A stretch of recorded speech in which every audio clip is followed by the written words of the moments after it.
Hello guys and welcome back into new brand video. In today's tutorial, I'm going to show you how to read Shopify Analytics. So make sure to watch the video to the end and follow these simple steps.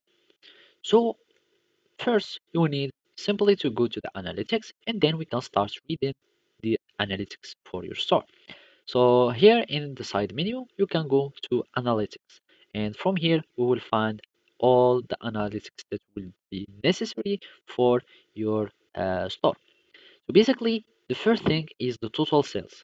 And here it is the amount of money that you have gained, like in the whole, for example, last 7 days. So from here, you can choose any duration or any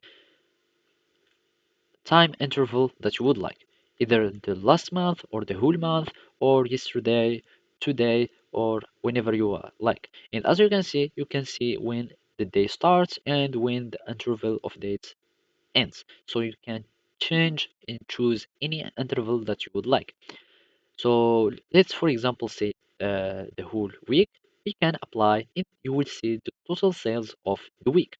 Here you will find the sales by channel.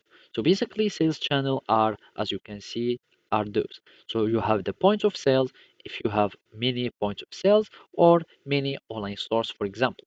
So here you will find the online stores.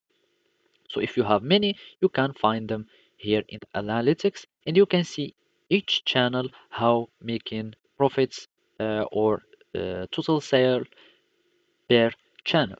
And from here, you will find the online store session. So it will concern only the online channel.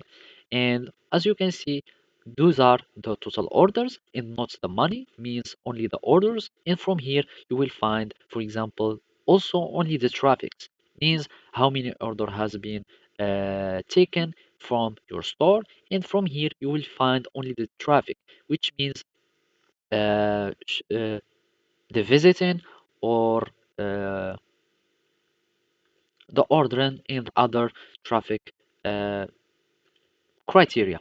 And from here, you can see the average order value. And this is the amount of your orders, means how much, what is the average of the amount of money for your order value. And basically here you can see your top selling products and you will find the list of the products that are the most selling. And those are some other addition or additive analytics for your store. So basically that's it. Thank you for watching and see you next time.